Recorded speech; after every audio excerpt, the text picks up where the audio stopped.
Кылмыш ишин козгоо же кылмыш ишин козгоодон баш тартуу аттуу фразаларды ар бирибиз эле уксак керек. Бирок алардын маанисин башыбызга келмейинче ойлонбойбуз.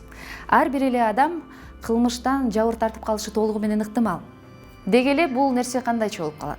Мисалы, сизге карата кылмыш иши жасалды дейли. Укугуңуз төбөлөндү.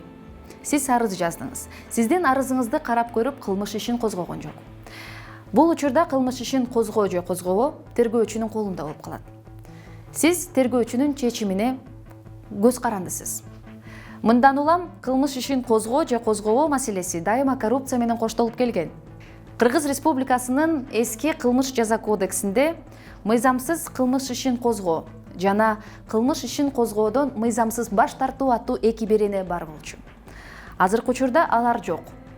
Кылмыш ишин козгоо деген түшүнүгү да жок. Эми ар бир билдирүү же арыз бирдиктүү реестрде катталат. Реестр боюнча укугу бузулган жаран тергөөнүн жүрүшүн, стадиясын өзү көзөмөлдөй алат. Сурак, экспертиза кайсы учурда жүргүзүлгөндүгү тууралуу толугу менен маалымат ала алат. Кылмыш кодекси же кылмыш жазык кодексинин укук бузуулары тууралуу билдирүүлөрдү реестрден каттоодон баш тартууга негиз жок. Башкача айтканда, эгерде сиздин укугуңуз бузулса, аны коргоодон эч ким баш тарта албайт. Мындай бирдиктүү реестрди түзүү жазык мыйзамын реформалоо алкагында эң негизги өзгөрүүлөрдүн бири.